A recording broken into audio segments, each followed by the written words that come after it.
Welcome to a new episode of Seniors at Scale. Joining me today is Daniel Afonso, who spent his entire career at the intersection of developer experience and building tools that actually make engineers' lives better. From front-end engineering at Farfetch and Talkdesk to developer advocacy at OLX, to his current role as senior developer advocate at PagerDuty, he's also an author, egghead instructor, conference organizer, and a core member of the Solid.js DX team. Today, we're getting into what actually means to be a developer advocate. And thank you for joining me, Daniel. Thank you for having me here. Thank you for having me. This is awesome. I've been wanting to do this for a long time with you, so I'm excited to be here. Thank you. Thank you. I think a big part of developer DevRel is that you travel a lot. So it's been quite hard to set this meeting up. Yeah, that's a part of it, depending on who you ask. But yeah, it's been, I think, it's February. I think we were supposed to do this back in November or something like that.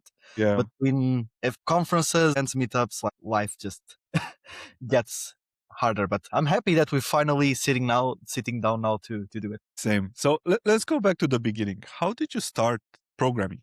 Like, what was your first So that's step? Fun, interesting story, at least for me. I don't know how many people enjoy it. So I was around 10 years old or something like that.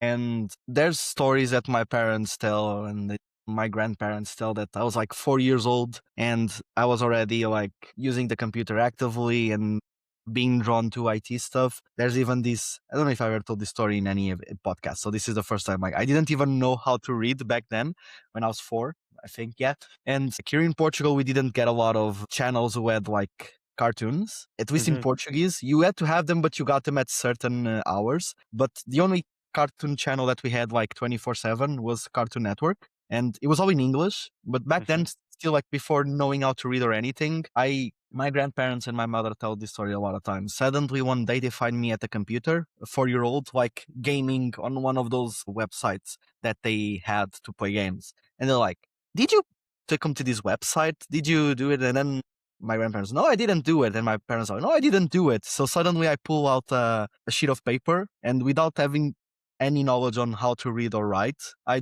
every time there was an advertisement, I would bring the paper and I would draw the symbols as cool as it was. I would look at the keyboard and then I was like, okay, so this is the W, and I would click at it. I don't remember doing this, but this is like the story that my parents used to tell, that, oh, he's drawn to IT since like a child. When I actually started writing code, I would say probably it was around 10 as well. While I was doing like some random bash scripts just to fool around with my friends. So generally like those things that would always open, like scripts that if you click it, it would open your desktop CD tray, just close it, open, close. Like it started as a trickster type of thing. But then from that age, I was like, okay, I know what I want to do in my future. I want to be a programmer. I want to study in this school. And then when I finish working, I want to probably go live in Lisbon and work there. That was my goal since I was around 10 years old, probably. And that's exactly what ended happening from my career. I did my normal education. Then instead of doing the traditional high school that we have here in Portugal, I did what we call a professional course, which it still gives you the high school diploma, but it also gives you like, in theory, if I'd never done university, by the end of high school, I was already it's like a programming technique. So it gives you like a technician level certificate after high school. So I had 3 years of programming there. I learned Java, I learned C++, because I ended up competing nationally here in Portugal there's this programming national competition where they lock you in a room in 4 hours. And then you have to solve a bunch of challenges. And then at the end, like there's competitions. I ended up going to the nationals twice. Twice. I ended up with the nationals twice. So I finished this high school with C++ under my belt, Java, Visual Basic after all those things as well, but Visual Basic as well, database notions, everything that was at least the minimum so I could start already working in tech. But then I did my university. And when I finished university, as I was finishing my last day, and now I'm telling you my life story. So if we start, you asked me when did I start programming, but when I finished university, I was like, I was really into security back then while I was studying. I was like, maybe I would like to get my master's in security. That was my kind of a plan, but they didn't have any masters in security back then in my hometown. And the only option would be the closest option would be to come to Coimbra, where I'm right now, and study security.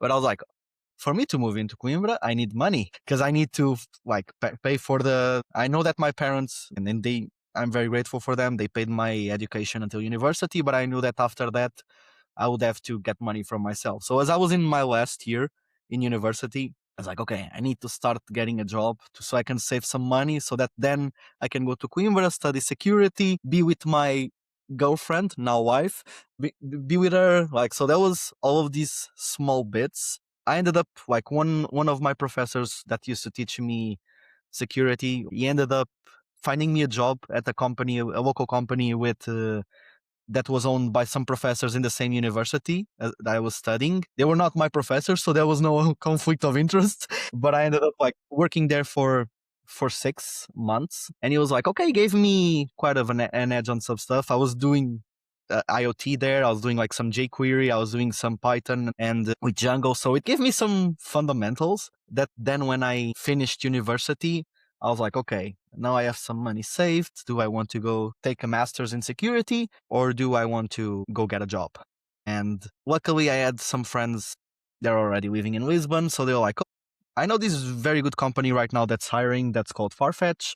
They don't have a lot of juniors, but I'm pretty sure they would be willing to interview you. So I sent my resume, and this was hilarious. I sent my resume on a Sunday. I did the interview with them, the coding challenge with them on a Tuesday. They called me for in-person interview on Wednesday. I went to Lisbon on a Wednesday. On that same Wednesday, as I was coming back from my hometown on the train, they called me and they said, you got the job.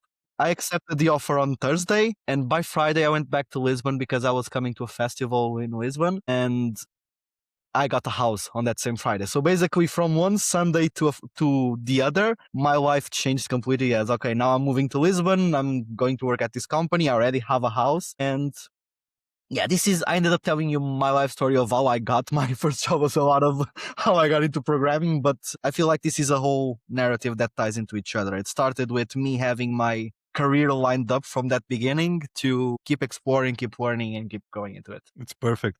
So you mentioned that you did a lot of CS. Congrats, by the way, on the national tournaments. Thank you. And you did a security master. So how you went from that to front end? How did it happen?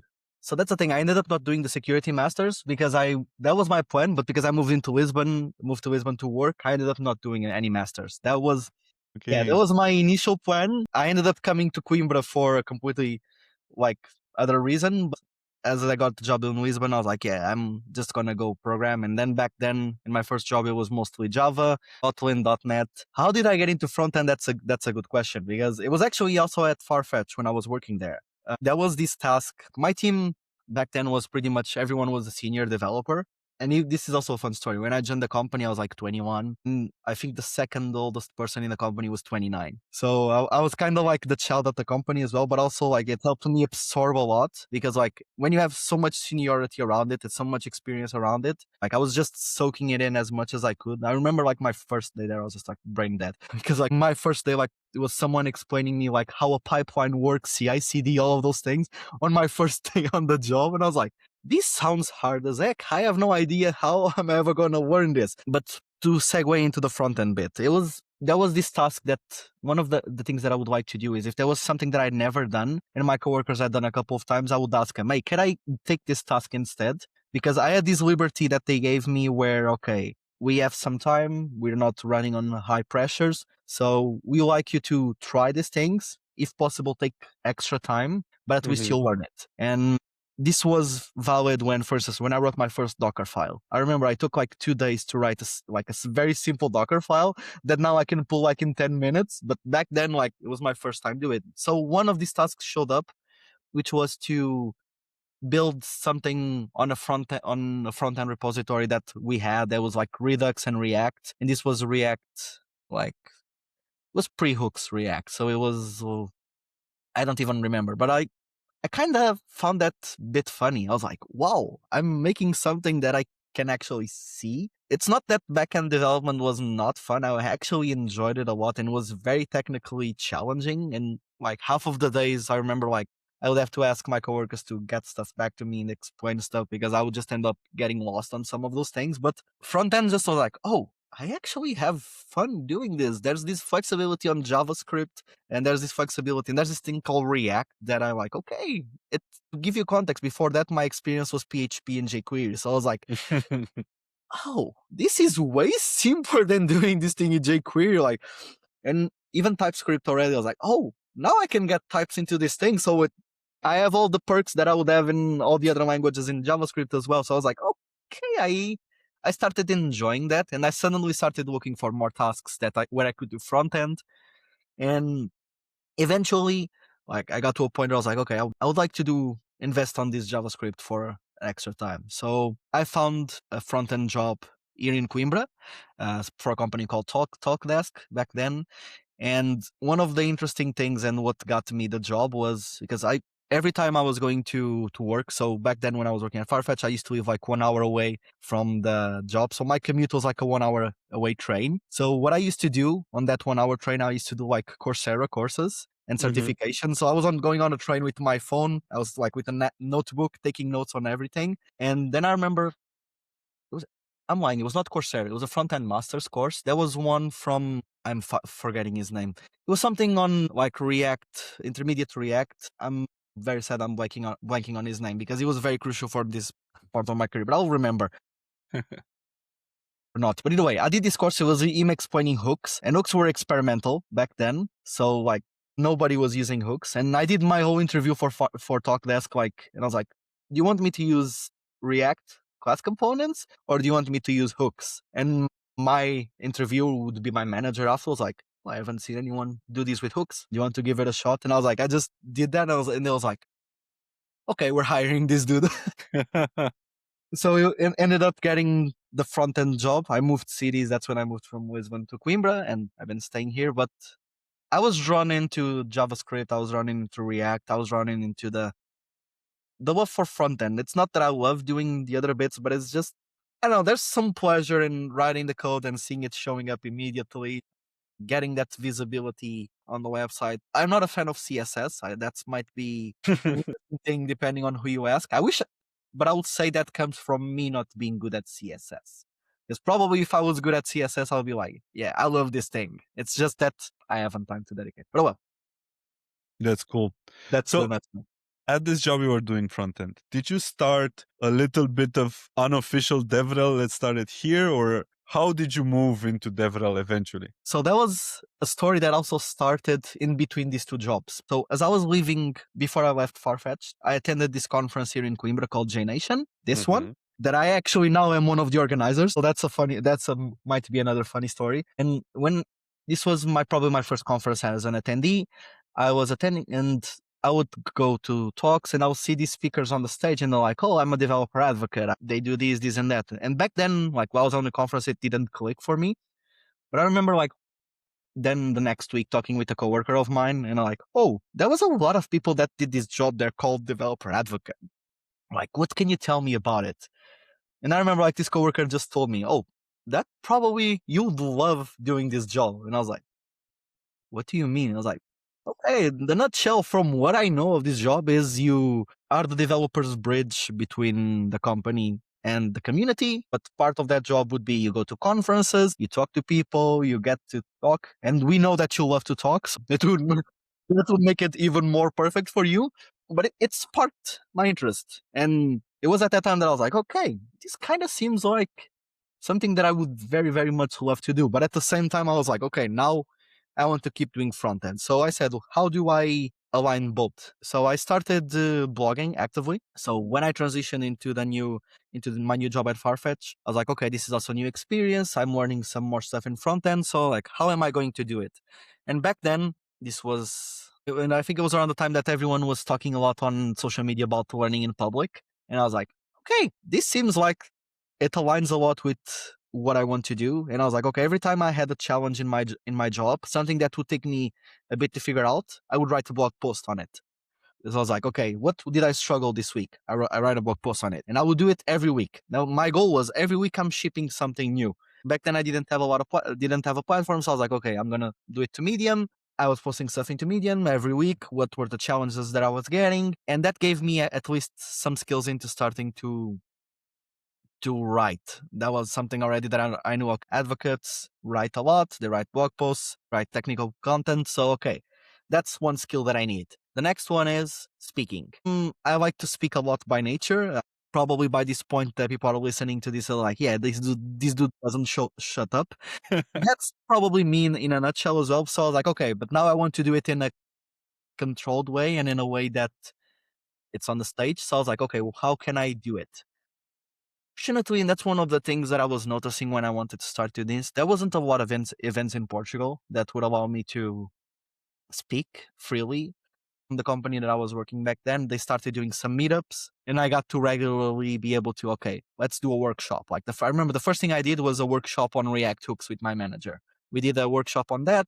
Then I started doing some more meetups. It started giving me this practice on at least on how to speak publicly. And then COVID hit. No, but before COVID hit, the fun fact, I got accepted for my first conference, that I would be doing, and then COVID hit exactly weeks before the conference that I would be speaking of. I was like, Wow. That's What? Bad luck.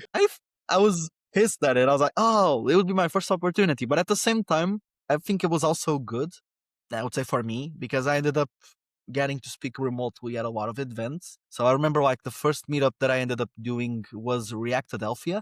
That was a meetup for React meetup based in Philadelphia. And I was like, yeah, I would never speak at this meetup if we weren't doing remote in the whole world. So I did a lot of conferences remotely back then. It gave me a lot of confidence. It's okay. I started doing conferences remotely. Then COVID stopped or got the pandemic itself took down. And in 2022, I started doing aggressively conferences, doing more and more and more.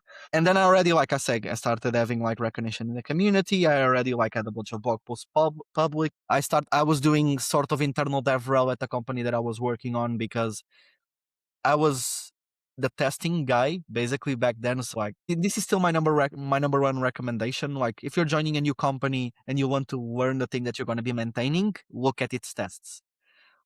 It's going to teach you all that you need to know about the state of the maturity of that team. If they exist, check how good they are, because if they're very good, they'll give you all the knowledge that you need on a product. If they don't exist, then that should be our first task. Let's start creating them. And at the same time as you're doing that, it helps you learn the business logic and all those things. But either way, this is just a hidden dev tip in the middle of this storyline. I started being recognized as the testing person internally at my company, so people would come up to me to teach them stuff. So I started doing this internal enablement for internal teams in my job. At the same time, getting DevRel jobs in Portugal was hard. Most of the companies were hiring from the US. There were people in the UK, some in Sweden. I remember seeing jobs in Sweden at a certain time. I even thought maybe I would have to relocate if I ever wanted to work in DevRel. But yeah, one day I see that OLX, my previous company, was hiring for a full DevRel job in Portugal. I was like, okay, this is my shot. I'm going to take this opportunity. I applied, and the rest is story. I ended up, because of all this backtrack, all this knowledge that I've already shared it in a public place, having visibility, it made it an easy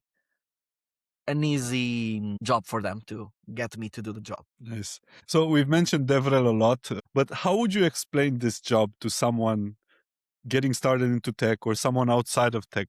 What is a DevRel? So DevRel, by the way, I've been saying DevRel, but DevRel is a shortened for developer relations. I think let's just say that way. And DevRel itself, it's a category. It's not a job by itself. There are plenty of jobs in developer relations. So you can have developer experience engineers, developer advocates, community managers, developer educators. It can be a lot of stuff. What DevRel means and what DevRel stands for and the way I see it is to be the bridge between your company and your community. Whether you're shipping a product that developers are using, whether you're shipping something that you want developers to use, developer relations helps you establish that process, that link. How does this happen? Then it depends between company. Now, I'm giving you something that if you're technical, you'll understand.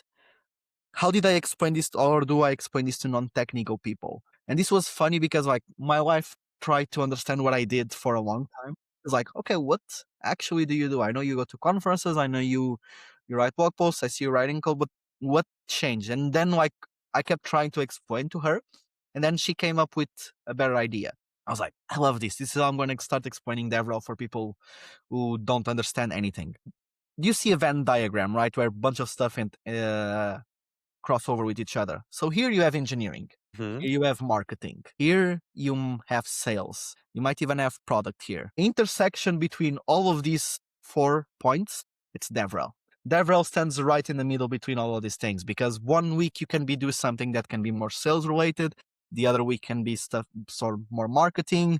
The other day can be doing engineering. So it's an interception between product engineering, marketing, and sales. That's how I probably explain this for people who have no idea of what this means. They will still be like, I have no idea what the other 4 things means, but it gives them at least an idea that this is it's the full stack of all of these things, basically. And you're also the face of the company, like of the tech organization in a way, You right? can say that in a way, exactly. You communicate with your users or your community.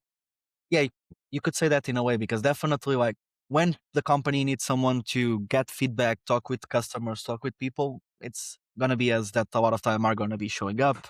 It's going to be as that people are going to see on a stage. For many people, the advocates, the developer advocates, in this case, that's what I do, are the first face that some people put to certain companies. So that's why it's important that when you hire for this skill set, you need to know that someone that is prepared.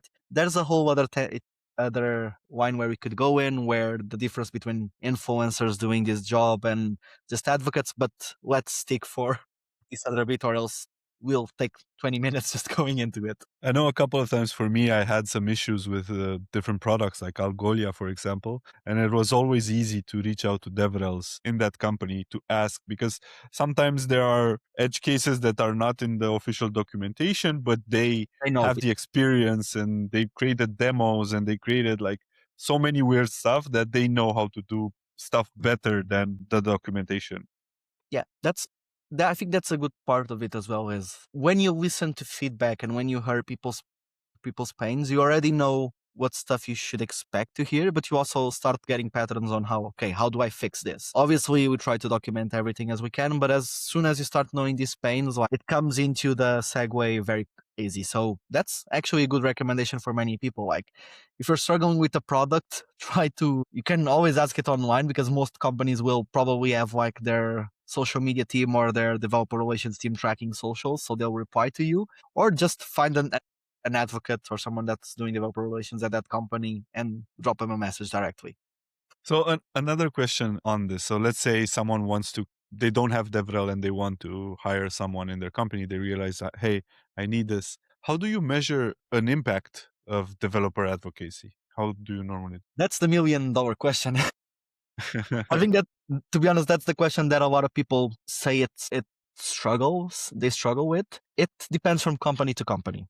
I would say this, because the first thing that I would like to say is not everyone needs a developer advocate or developer relations. Some people just think that because they are doing something that's going to be for developers, they immediately need to bring someone from DevRel whilst they don't have a complete product. But that's, once again, me going offside to the point of this. Measuring DevRel really is going to be depending from activities and from companies. There can be this thing called developer relations qualified leads. There's a great blog post that from Mary Tengwall. I think that's how you pronounce her name. I'm sorry if I didn't pronounce it well. I can share it with you so that if you want to add it to the For sure. to the show notes. But there's this bit that tells you what developer relations qualified leads are. How do you handle with it? You can also measure it from an engineering perspective. So if you're doing work that's supposed to help engineers, so things that you can measure depending on activities that you're doing, can be time to Hello World. So for instance, if you're focus on onboarding new users on your product and you're trying to optimize their experience, how long does it take someone from I want to start building something to actually have the first Hello World? This is something that you can measure. And if you can keep optimizing, this is a metric. Can optimize top of funnel contributions. So this is a more marketing term, but if you're doing some job that's going to bring someone to the top of your sales funnel or the funnel of your company, so the funnel is as a bit of parts depending where sales marketing shows up. DevRel usually helps a lot people having the awareness and get the first signups, so you can track those things. You can track vanity metrics, even if you're starting and you don't know this is the thing that I usually try to avoid and doing, which is people that say, okay, how many views did I have on this blog post that we wrote? How many views did we have on our talk? That's very beautiful, especially if you go to an event and you have like 50 million views on a blog post or a video or whatever. But if those views don't convert into anything for your company, then there's no value into it. So what you can probably measure is, okay, from the people that watched this video, how many of them signed up for a free trial, or how many of them ended up doing a first install, or how many of them tried our product. There's always like ways that you can link it through analytics and linking these things. So it's a challenge from company to activities that you're going to be doing. I used to struggle with it in the past. I feel like right now at my current job, it's getting easier to track these things because it's also like we already have another maturity marketing wise and sales wise at PagerDuty that I already can look at stuff and start being more analytical, because these things take time to set up. If you're joining a startup, you're not going to have all of those things. So if you're joining a startup, then probably when you're going to might make the thing of, okay, maybe it's good to look at visibility, because now we're just trying to build visibility. Okay, that's cool. We have a lot of visibility. Now, how do we start converting people from the visibility that you're generating? Okay, from the people that now are converting into a free trial, how do we turn them into paid customers? So there's all of these steps that happen throughout the job that you have to, and the developer advocate, developer relations people need to focus on. So the measuring at TLDR, this is the senior answer. It depends. It depends on the activities that you want to do. At the end of the day, you need to show that you're bringing money to the company, or else it happens what's very common. When layoffs shows up, developer relations are usually the first to be cut. At least in many companies, that's the toll that it might take. That for sure sucks. Have you ever seen, or what makes a DevRel program actually fail? That's a great question. Let me think about that for a bit. So I would say first, like if you have unreasonable expectations. So that's the first thing. Like a lot of people, and this is me going back to the thing I was saying earlier, a lot of people hire DevRel because they want someone that will do marketing, will do sales, will do engineering, will do product for everything for them. That's why I say it's the full stack of all of these things, because there's this book, and I think you had it on your book recommendations last year. If I'm Range, yeah, it's Range. I love Range. Yeah. Yes, there's this book Range, like where it talks about the power of generalists versus specialized folks. DevRel tend to be more generalists because we can do a bit of everything. Yeah. When I would say what fails is when people try to hire DevRel just to be like the people who go to conferences, do talks, do everything, but then you get nothing in return. So that can be like already like a visibility. I've had people and I've had companies like in the past years reach out to me and say, oh, we want a DevRel, would like to hire you. And then I was like, okay, what's your idea for DevRel in this company? Because every company is going to have a different visibility of what they expect to. And then suddenly you get a job requirement with, they're going to be doing developer experience for this project, help with our platform team. They're going to be doing content on learnings that we get out of this. They're going to be going to these million conferences. They're going to be hosting our whole documentation. They're going to be doing marketing with the marketing team. So there's like when they see job description that has like 5 or 6 different roles in it, that's already a red flag. And when companies start from this point that we want an influencer, then you hire an influencer. You don't hire developer relations. You need someone that's genuinely focused on how can they bring value from developers' perspective, that has empathy. This is also like an important skill to have in this job, is have empathy, because you're going to be talking with a lot of people. You're going to hear their pains. Most complaints come out of pain, and pain means that you need to help improve something in your product. So you need to have this empathy in putting yourself into your users. So, and once again, I went into, sorry, I got sidetracked. It's fine. Yeah, to help you. So it fails when you don't have a defined criteria of what you actually expect out of the goal. When you have a vague idea and you say, and this is what we kind of expect from the role. We don't know all the things. We know that we would like to expect this. We are tracking vanity metrics rather than actual impact on a business. So when you draft initiatives that are not as tied into and are not contributing to the business, then yeah, you might end up with a ton of awareness, which might be good for certain companies and they like it. But then what's the conversion? Where are people using your product? At the end of the day, everything that developer advocate, developer relations team is going to be doing is to get more people to use your product. And if your initiatives are not focused on it and you're just hiring people to go to conferences, talk about whatever they want as zero tied into your product, as zero tied in, cool, you get awareness, which if you're hiring might be great. Some people like that, but Yeah. what's the end goal of it? And that's why certain companies then, when they have to lay off, that's why DevRel goes. Because if you don't have these proper metrics, you don't have it tied to the business goals, OKRs, V2MOMs, whatever you use at your company. If you don't see exactly this is how this team is contributing to our ARR, to the money that we're getting, you're not getting the full value of it. If you're paying for someone to go to a conference, go travel around the world doing stuff, and you're not getting anything out of it, you're losing money. And that's why a lot of initiatives in DevRel might fail there as well. Sure. Have you ever seen DevRel gone bad? Like an example that I kept in my mind now is in marketing, where the Ring made that Super Bowl commercial with, I don't know if you saw it, that they showed how their Ring can now find pets from the street. Okay. I So haven't if seen that. they have this commercial, it's like if your pet is lost, you can take advantage of your neighbor's Ring to see the entire street, and it became such a privacy issue that people returned $100 million worth of rings because they don't want them to record everything on the street. Have you ever seen this in DevRel happening? That's reminding me that scene from, once again, me being nerdy, like from the Dark Knight. Where, Exactly, like, from the Dark Knight. where Bruce uses like everyone's connections, like to get like the sonar of the entire city. That's just giving that same vibe first. So I would say that's a marketing initiative gone bad, but that's probably not something that developer relations might hop into. But that's one of those things where I think it's important as well. Like if you're marketing to developers, you need to bring your developer relations team in, because there's going to be times that and now I'm part of marketing at PagerDuty. So I've been at PagerDuty for almost a year and a half at this point. I'm part of marketing. So it was also like a learning jump for me, like to get more into how marketing works. Like it was a whole other experience, because I was doing more internal DevRel rather than external DevRel. We can talk about this later, but if you're doing an initiative or if you're doing anything that's going to target developers and you have developer relations in your team, bring them in. One of the things that I like to do is it's the RASI framework. So the responsible, the accountable, cultured, and informed.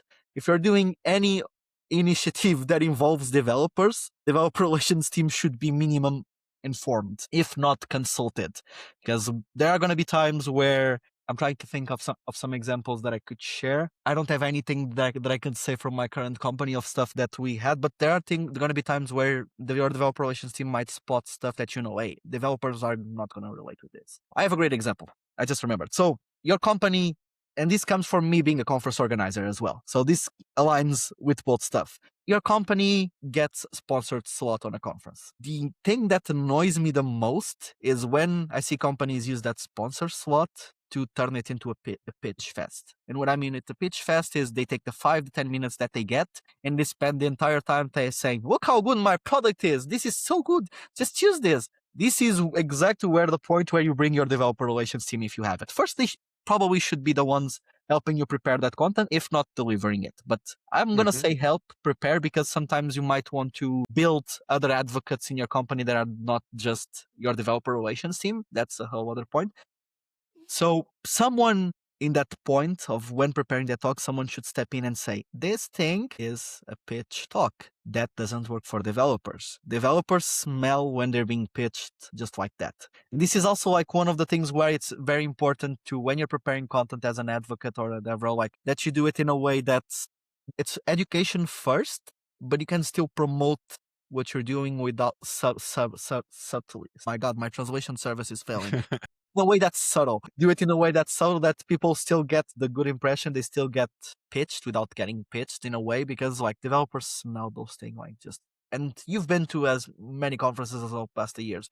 You know exactly what I'm talking about when you sit in and you listen to that talk and it's like, this is an ad. Yeah, I'm gonna get the next 20 minutes being advertised to.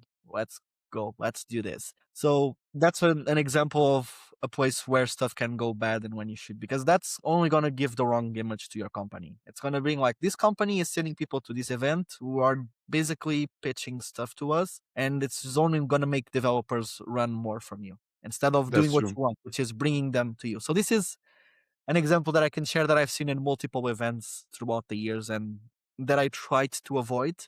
Well, if for the conferences that I helped organize that had sponsored slots, one of my recommendations was at least let's have them do a dry run with us first so that we can try to see if there's a pitch fest here first or Mm-hmm. not, so that we can try to avoid this, because you cannot always avoid it, because people can do a dry run with you today and tomorrow they go in and they deliver something completely different. But yeah, in a nutshell, to reply Yeah. to your original question once again, to avoid Don't stuff do ads. yeah, don't do ads, but to avoid stuff getting get like going downhill. If you're gonna do something that affects developers or that might have something that is gonna be minimum going into developers, bring your developer relations team in. Or if you don't have a real developer relations team in, that's also something that might be point. Bring your engineers. Your engineers can also give you the feedback. So you don't even need to have a developer relations team to give feedback on those things. But just get a measure. Don't do stuff for developers without knowing exactly, because when you're marketing to C levels and to VP levels, it's not the same thing as when you're marketing to developers. What one reacts to, it's not going to be the same thing that the other one does. So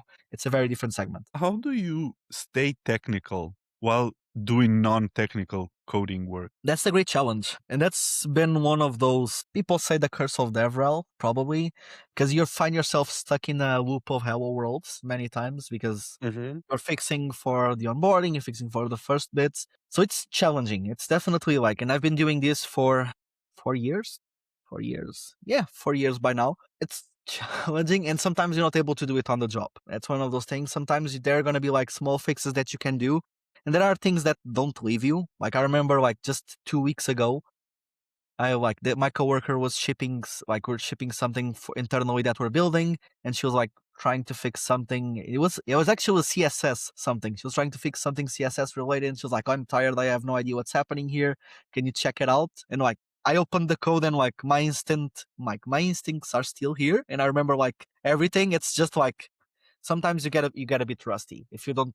It's like going to the gym. It's a muscle. If you don't flex it enough, it's gonna get rusty. I was a bit rusty. I was able to fix it. Cool. How do I stay technical? There are multiple ways. The first one is listen to the people around you. And what I mean by this is one thing I try to do very actively. I talk with engineers at my organization. I look at the code that they're writing. Like, they don't need to show me, but sometimes I just open or like GitHub and go through the repositories and check some pull requests to see, oh, this is what they're using. This is what they're building. I have no idea how to write this, but that's cool. I can check. You can still do courses. You talk with people. And then obviously like side projects. I feel like side projects is the place where you can experiment a lot. One of the ways that I used a lot to keep my technical shoes in was when I got into the Solid DX, because I was like experimenting a lot with Solid, a lot of proof of concepts, building stuff like with Ryan, with Attila, with a bunch of folks that were, because we wanted to talk about these events. I was doing this. I helped build the current blog that we have. Finding these side projects where you can dive your foot in. It's not easy, because it comes at the expense of your own personal time. Sometimes you're not going to be able to do these things on the job, unless sometimes like something shows up and you're like, oh, cool, coding opportunity, let's do it. But I'm not going to say it's easy, because at least for me, it's not easy unless you end up getting a developer experience role. And the developer experience engineers, just to give you context, are probably going to be the people that are more related with engineering. They help like fix some SDKs, they help build some APIs, they help do these things, whilst the advocates, which is my role, can do a bit of everything as well.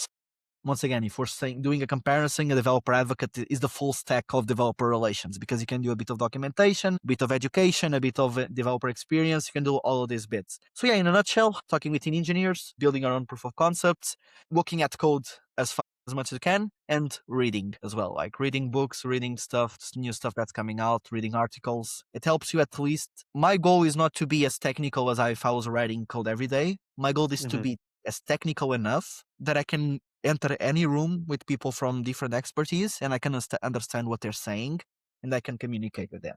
That's my role. My job is, if, for instance, last week I had this example. I went to speak at a conference in Geneva, which had a lot of Java developers, had some front-end people. I went, I did my talk. I talked with some Java folks. I talked with some Angular folks. It was completely different audiences. Then I moved to Warsaw and I went to this conference called LLM Day, and it was mostly like people writing Python, people writing some were doing SDKs with JavaScript and TypeScript, so that was still cool. But it's having these, okay, I can one day be having conversations about handling a monolith, and the other day I can be having conversations on how you do RAG or how you do these things. So it's this generalism that I was telling you earlier. You need to be a generalist in the world of everything at the expense sometimes of you not being as technical as you would be if you were just shipping code every day. That's true. So you mentioned DX coming from developer experience. Yes. How do you define great developer experience? And what are some things that companies need to have a good developer experience? That's a great question. Developer experience art. Now I'm going to give you like the book answer, and then I might give you my answer. So the book answer says developer experience aims to fix three things. Cognitive load, crap, my brain has stopped. Let me get the three pillars of it right now. And then as we're doing this discussion, because I want to actually give you a good answer. DX pillars. There we go. Exactly. My brain was forgetting. I was literally writing about this. Reducing cognitive load. That's the first one. Fast feedback loops and keeping flow state. These are the three pillars of developer experience. So when you're building an SDK, you're building an API, you need to improve for this. So for instance, question here, like, is DX outward facing always? Like from you're building an SDK, you're building an API for your community, or can it be DX inwards? Like you're making sure that the developers working in your company have these three pillars. Yes, it's inward as well. For instance, my previous job, I was doing more internal developer relations. So basically, I would apply all of these fundamentals that I would do externally, internally. So all of these things that I'm saying for developer experience also apply to your job as an engineer. That's like if you're, especially like if you're in a platform team or in a team that's building stuff for your developers to use, that's what you should check it. There's actually this book that came out recently that I also did a podcast with my coworker called Frictionless. It's That's by good. Abhinoda and Nicole Forsgren. So it tells you a bit on how you can do how to lead developer experience initiatives, how to do change management, all these things focused on your company. So going back to your original question, how can you guarantee that you have great developer experience? Great developer experience solves all of these things. Focusing on the cognitive load, it guarantees that people can just understand these without having to go over and over and over like documentation, building the mental models. At the end of the day, it's all about mental models. If you see a piece of code and instantly makes sense for you, then you don't have that extra cognitive load for people. That's like the first thing. Second is fast feedback loops. So you need to guarantee that if you're doing anything that like stuff like testing, integrations, deployment, they happen fast, and that you get and then you get the continuous learning. So there's one parallels here to DevOps, but it's the continuous learning aspect of it, that you can keep learning out of you using your tools and your experience. And then you have the other bit, which is the flow state. And the flow state, I mean by you can just keep coding without having to break to go search something. If it's something that it's not giving you roadblocks, it's not going to give you bits in the way that's going to frustrate you, and you're gonna have to say, okay, stop, I have no idea what I'm doing, I'm gonna ask AI, I'm gonna go to Stack Overflow, even though I don't know if people are even using Stack Overflow anymore. But either way, if you have to go stop to search for something, that's bringing your flow state. And as developers, you want to keep in the flow state as fast as possible. You want to make sure that stuff is easy to understand. So these are the pillars of developer experience. Any SDK, any API that tries to follow these things are probably going to be more successful with the community. I can give you an example because this is a bit on one talk I'm preparing to present soon, which focuses a bit on developer experience initiatives that certain open source projects went through and how they can pair for your job.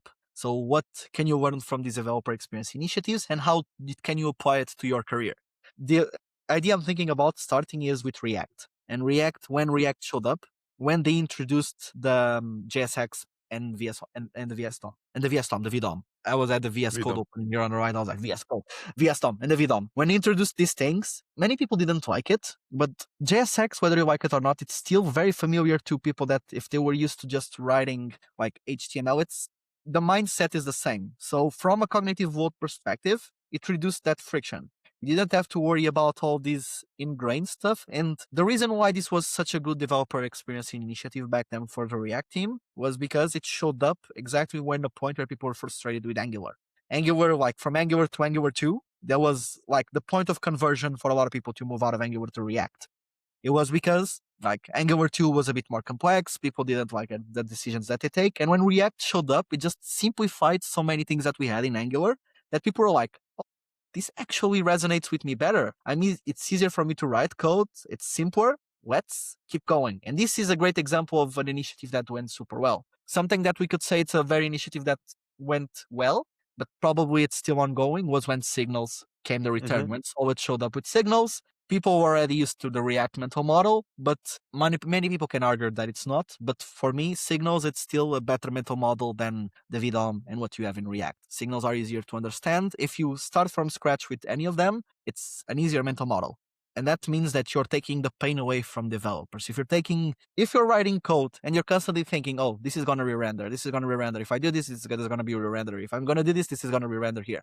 It's easier than, okay, no, if I do this, it only changes on this bit that's supposed to be re-render. It's an easier mental model. There can be debates. We're not going to go here in the discussions, but at the end of the day, what I'm trying to say is good developer experience removes these friction points out of the box from you.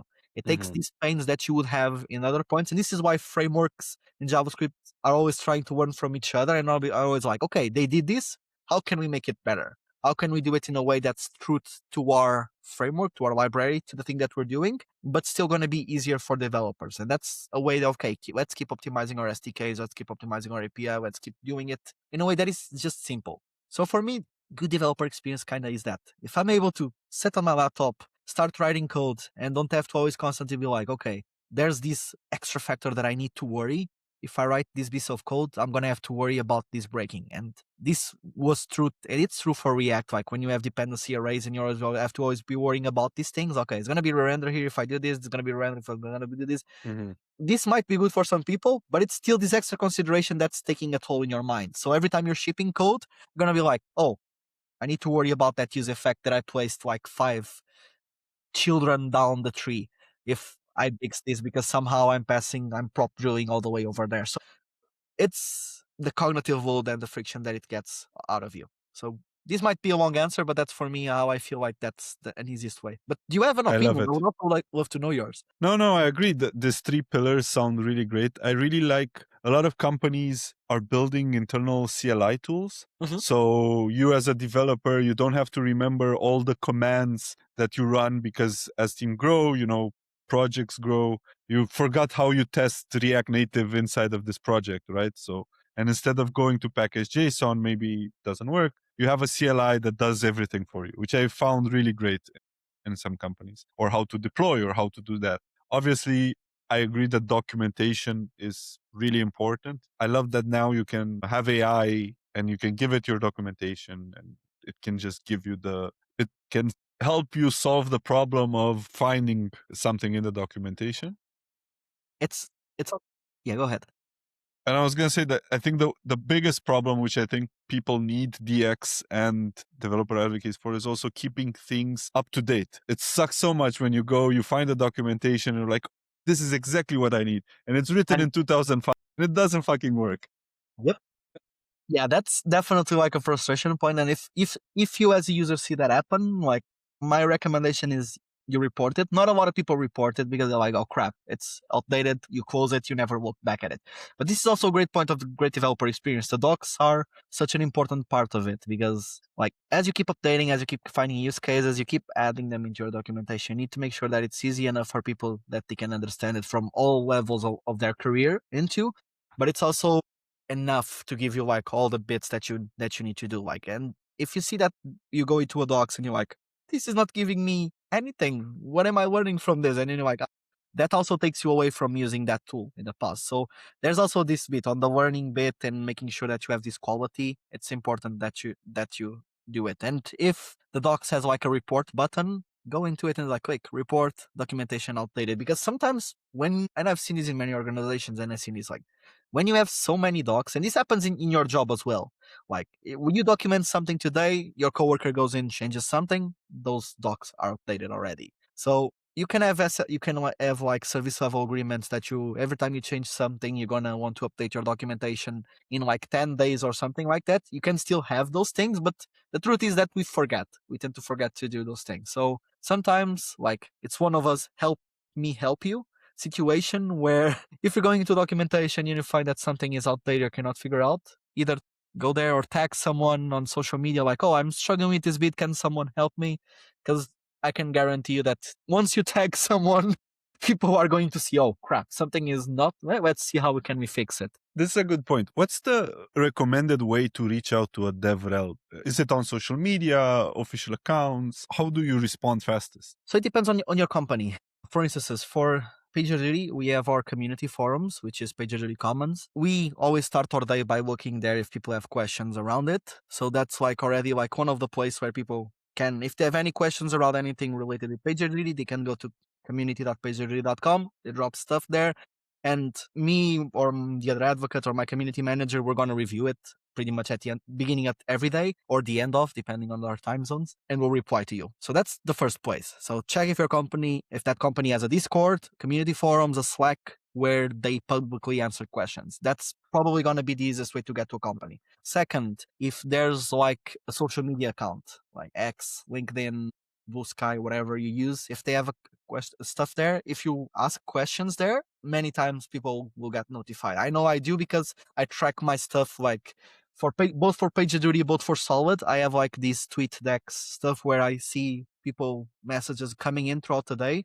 So sometimes if people are not even tagging me directly or just mentioning the name, that name, it shows up to me now like, okay, I'm going to reply to this because it makes sense, or I'm going to flag this internally. Third, if there's like a contact me, that might also help, but usually that doesn't go directly to the developer relations team. It might go to customer support. And sometimes part of the developer relations job is also to make sure that it's this term called deflect customer support requests. So that if it's something that's developer focused and you can guarantee that customer support doesn't get any questions for something that could be answered by any documentation, by any community forum answer, or by any stuff, you do it before it gets to them. That can also be a metric that you can be measuring. Going back to the metric questions, how many cases did the developer relations team deflect? That would be customer support questions. Mm-hmm. So there are pretty much like a plethora of these tools. And you can also, if you know the advocates, can also reach out to them personally. That's also like sometimes I have friends who drop me a DM of like, oh, there's this bit that I would like to add to this product. Is it possible? And I'm like, okay, let me see. Can I talk with someone from product to add this to the roadmap? Or is it already being planned? There's always like these things, like sometimes they're feature requests as well. It's not always like doubts. It's people like, oh, I would love if you added this. So it's also, there's all of these bits. So TLDR, once again, community forums, Slack, Discord, social media, reach out directly to people from the company if you know, and then ultimately like a contact me form if none of these things exist. So you mentioned you've joined PagerDuty since last year. Do you have any, from your experience or what you've heard, or any worst on-call war stories that you've heard about? Because PagerDuty does incident management. There's this joke like, there's this reel that, what's the song that you hate the most? And it's the PagerDuty. Yeah. I just remember something before we go into it. It was, and I think it was you that did it. When I was telling a couple of people that I was joining PagerDuty, and I think we were in React Alicante 2 years ago. I think so. Yeah. And like, as I was on stage and I was still not working at PagerDuty, like someone's on call, like starts playing. And like, I remember like being on stage and looking at you and you're like, I'm pretty sure it was you who did that. Like, so that was a fun story. So horror stories, there are many of them, and every company handles on call different ways. I don't have a personal horror story by itself. I hear some from customers. I hear stuff that we talk about sometimes on LinkedIn. What I recommend here, instead of going into horror stories, I think is important that, first of all, people write their postmortems, post-incident reviews. And why am I going this way? Because this is going to go for something that was an horror story for a company that everyone in the JavaScript community was talking for a long time, which was the Cloudflare use effect incident. I don't know if you read that postmortem. I can share it with you as well. But basically, first of all, let me just say Cloudflare is amazing at doing post-incident reviews. they are awesome. Like for me, like they're one of those companies that knows exactly what to do, how to communicate and share their learnings. So to recap, they had an incident like 1 year ago or longer, and at its essence was because they had this use effect that kept re-rendering the component, and that thing like caused a bunch of timeouts. So that was a huge horror story for them. They were down for a while. I'll share that post instance with you as well so that you can add it to the notes so people can check. I think so. Yeah, this is a good one to share. Going back to the horror stories bit, our I can friend. share one that happened recently. It's on my mind now. Not recently, but it happened. Also, go ahead. We were doing a hackathon, and we were doing a 24-hour long hackathon. And obviously the team, because it was a party, people were drinking, they made a code freeze. So you couldn't deploy unless you had like 10 approvals or something to keep it open for critical stuff. And our team wanted to build something in production so we can send the push notifications to everyone in the company to get more votes. So we found 10 people to approve our PR inside. People were semi-drunk, whatever. And then we deployed our feature, which had nothing wrong with it. But because it was a code freeze, it triggered an incident alert to all of our on-call infrastructure people, which were 20 people. This was at 1 a.m. and they had to wake up. They didn't understand what happened. They came to the office and they saw us drunk, like deploying to production. It was really, really funny for us, not for them. Yeah, it's usually never funny for the people who are on call. It's an interesting thing. Like I think joining PagerDuty definitely changed my mindset on call. That's one of those things where like before joining PagerDuty, I was like, everyone dreads on call. Even here in Portugal, like a lot of companies pay you extra for doing on call. I don't know how it Yeah, is in Spain, but at it's least the here in same. Yeah, Portugal, there's depending on the company that you're working and your contracts, people might get some extra money for doing on calls. But it's always one of those things where people are like, "Oh, I don't want to be on call because this thing is gonna break. We always know that this is gonna fail, yada yada." But once again, this is now me doing the DevRel analysis. Where's the pain coming from? Is it the psychological thing where you were traumatized from previous experiences, where you were always being woken up? Is this something that came from people that you talk with, day to day that hate on call when they propagate that stereotype? Or three, does it came from your actual structure where you're actually getting alert fatigue, you're getting paged every night or so, and sometimes many of those alerts are not even real alerts, so you shouldn't be paged on those things. It's actually looking at your stuff that you own. And what a lot of people, when like my first recommendation when I talk with people and say, "Oh, I ate on call," I was like, okay, let's talk about that. And I'm going to use this opportunity as well to say, like, if you ever need anyone that's listening to this and if they need any support, like culturally or adjusting to on-call stuff, they can reach out to me because my team does a lot of like this stuff for a lot of people. Like we help you figure out what's wrong. We can give you support. So, and we do it for free. So if nice. anyone's listening as like wants some support or would like to get to just better practices, reach out. But coming back to this point, the exercise that I like to do is, okay, let's look at where does the pain come from. Cool, you're getting paged more than you should. So let's try to adopt like some tools that is going to give you like noise reduction, because that's one of the things, like it's a feature that we have at PagerDuty, but other on-call stuff also have this. So I'm making this as generic as possible. Let's make sure that you can adopt tools that will get you that noise reduction. Cool. Now you have noise reduction. Are you getting paged for stuff that's not your service? Because that's also something that happens and a lot of companies do. And I understand why they do it, because they cannot get enough volunteers, but I personally dislike, which is put you on call for services that you don't own. So Yeah. like there's this huge monorepo, everyone also there's one person on call for that thing. If you get paid at 3 a.m. and you never looked at that code, how do you expect that person to fix it? So that's already like a challenge that I like to make. So make sure that people are on call for the services and the things that they own, because if they get paged in the middle of the night and they have to fix it, then they know exactly what they're supposed to be fixing. And that starts easing the pain, but it's also like, okay, I keep getting paged. Okay, but if you keep getting paged and you have noise reduction and you have these things, what do you need to fix to avoid getting paged? Because like if you are in a structure where you have zero reliability and you keep getting paged and paged and paged, then look at your solution, look at your code, and let's figure out how can we improve it together. Like what are the exercises that you need to be doing? Because all this horror and all of this pain comes from all of these extra points that I said. And people it became a meme. People say I hate on call, I hate being on call. It's always waking up at 3 a.m. But Yeah, sometimes you cannot avoid it. Like there's gonna be incidents. That's the fact of like operations is everything's gonna fail. everything's gonna fare for sure. Everything there's no 100% SLA. Like there's no 100% thing that you're gonna be available every single time. We see this from major providers. Everyone fails once in a while because that's the thing. If you want to keep innovating, you need to ship new code. And sometimes when you ship new code, the more careful you are, there gonna be stuff that might go wrong. So as long as you're prepared for handling it and you have the right mindset and you don't panic, because that's the worst thing. Oh, and you just remember me of a horror story that I can say now. So I went on to this. If you don't panic and you keep calm, it's gonna be okay. And the other story that I wanted to tell was, and I'm not gonna say where this happened, but this was at the team that I was working at a couple years ago, and it was one of those things where you had a stipend, you get this money for being on call, but if you got paged and that to do an intervention, to fix code, you would get extra money. Yeah, it was the same here. It's the same here. So this is how that company worked. One of my peers gets paged at 4 a.m. and they go and do a research and it's like, okay, it's not my service. It's a service that depended on mine. Let's page the person who's on call for that service. And then they page them. That person hops in on a call. And then they're like, okay, we're having this issue. And the person spent the first like 2-3 minutes saying, but can you confirm that this is an intervention? And they're like, yes, it's intervention. We need to fix this call. No, but are you sure that this is an intervention? Because they were so focused on this needs to be marked and recorded as an intervention so I can get paid extra rather than like, no, let's fix this service. Yeah, it's not as much of an horror story as much of a fun thing. I've seen. Oh, I get it. People game the system. Yeah. If they can do it, they game it.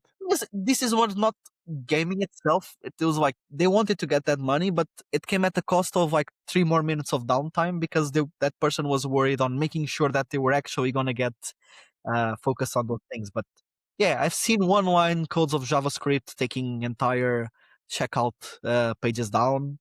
Our friend Ferris has an interesting talk about how he left the payment gateway at his company down for 14 hours and how much that cost the company. We can also link that talk here. I think there's a recording. He did it at What the Stack. He's also a great person to tell about incidents. Not that this is going to air anywhere or going to share anywhere, but I'm going to say like, so do you know like Fleming's Petri dish, the one where he discovered penicillin from? Like he had all the viruses and all those things. I like to say that Ferris is that person for incidents because he experienced all the types of incidents that I can think of at least once. And I was going to listen to this recording. I hope he does. And he'll be like, how dare he? But I've said this to him in person. That's why I'm sharing this here. Amazing. I agree. And Faris is amazing. One final question, Daniel. What are some of your favorite books that you would recommend people read? Great question. So the first one, and it's one that's on my book because I'm rereading it for like the 3rd time. Let me get it here. It's this one. Thriving on Overload. Thriving on Overload. So this book gives you a bunch of strategies for how do you live and deal with a world that's where you keep getting information. And this proved very helpful for me in my job because like there are many times where I have like 500 tabs open and I'm like, okay, I need to figure out what's the most important, what's the one that's going to get me more value, and what's going to be the one that's going to generate me the more knowledge. But it also gives you strategies on how do you can shut off after doing this learning, how do you optimize your learning, how are you strategic with this, how you capture it. So this book, I think this is the only one that I've read more than 2 times. Most other books I read them once and there's like, okay, cool, I might come back for it. If you're going into DevRel or you're interested in DevRel, one that I think it should be very important is How to Make Friends and Influence People. I think that's the actual name of it, from Dale Carnegie. Yeah, I really enjoy that book. And the other one that I really enjoy, and I never understood that book until I shifted more into the DevOps world where I'm right now, which is the Phoenix Project. Yeah, that's a classic. It's such an underrated, like, good book because it's a story, but if you want a bunch of horror stories that people see in production and in day to day, like, you're going to find yourself relating to those things at least with one of those characters. So I'd say these are the top of my mind. These are the top 3 that come to mind for me. Yeah. And a more important question, do you prefer DC or Marvel? So I have, like, no, if these people are podcasts are not seeing, but if you're seeing the video, I have Marvel on my right, left, wherever, and I have DC on the other. So I have both. I don't discriminate. I have Batman tattooed, Batman family tattooed on my arm. I have Spider-Man tattooed on my legs. I enjoyed them both. I'm not one of those fanatics. Like if there's a this is one thing that applies for comics and applies for everything for me. If there's a good story, I'll enjoy it. It doesn't matter if you're from one Okay. family or comic store to the other. But which is your favorite, let's say, graphic novel? Is it like for me? For example, I love Marvel, but The Killing Joke is one of the best graphic novels ever written, drawn, whatever. What about you? What do you That's think? a hard one. Having read so many comics, and I'm not gonna show you here because it's all in boxes, but I have at least like this size of people are not seeing, but I'm literally raising my arms out of the camera. These sizes in boxes of individual comics that I have. So I have too many of them. If I would have to pick a favorite one and the one that kind of made me start this journey, it would probably be the Death in a Family. And now let me just double Death check in a Family.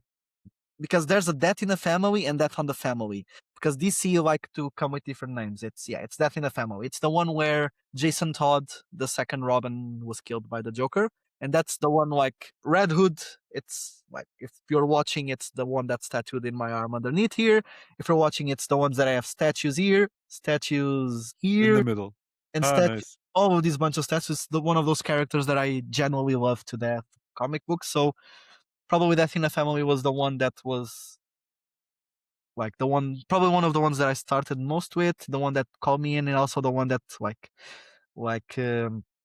brought everything else, because then like when Red Hood shows up and all those storylines, it's just perfect for me. But I have plenty of story like Spider-Man, the Clone Saga is perfect, like the Birth of Venom, it's awesome. Nice. We can just spend the next 10 minutes comics if that's where we want to go. But yeah, I usually I have a tendency of being more driven into Batman comics and into Spider-Man stories because these are the characters that I grew up with, and like Yeah. psychologically Batman is super interesting. So like it's one of those where the characters, if you like more psychological heavy characters, like certain stories really dive into it. So and Spider-Man, it just brings out that a kid that was a huge nerd, was not very popular, and then suddenly like he gets these awesome powers and stuff. So we all wish we had a bit of Spider-Man in us For sure. and the money Or of Bruce Wayne. exactly. He as rich as Bruce Wayne. Amazing, Daniel. Thank you so much for joining. It was such a pleasure to have you on this podcast. Yeah, thank you. Thank you for having me. This was awesome.